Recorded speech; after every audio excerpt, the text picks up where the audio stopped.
И как оста, пичове, това е Мешо Фитнес. Ден 3, без Monster. Това е първият път, в който workoutвам. Без Monster, нали? Да, съжалявам, просто миналите няколко дена не съм тренирал. И да, тук сме в Бобово, нали? Без особена причина, трябва да свърша една работа, затова съм тук. Просто реших да се възползвам, защото знам, че има лосове тук. Относно енергията, не знам, не е същото.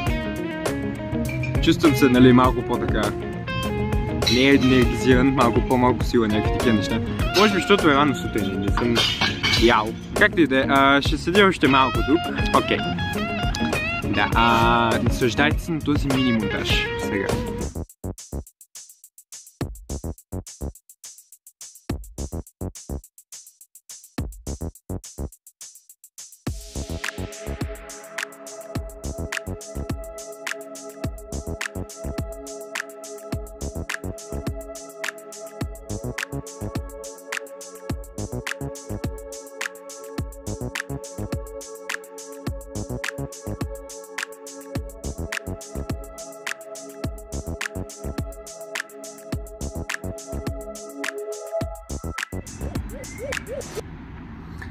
By the way, тренирам скоксове, да, не ме съдете. Точно ти, няма да ме съдиш. Знаеш коя си. Така че да. Това е края на влога обаче. После ще се видим, ще се видим после.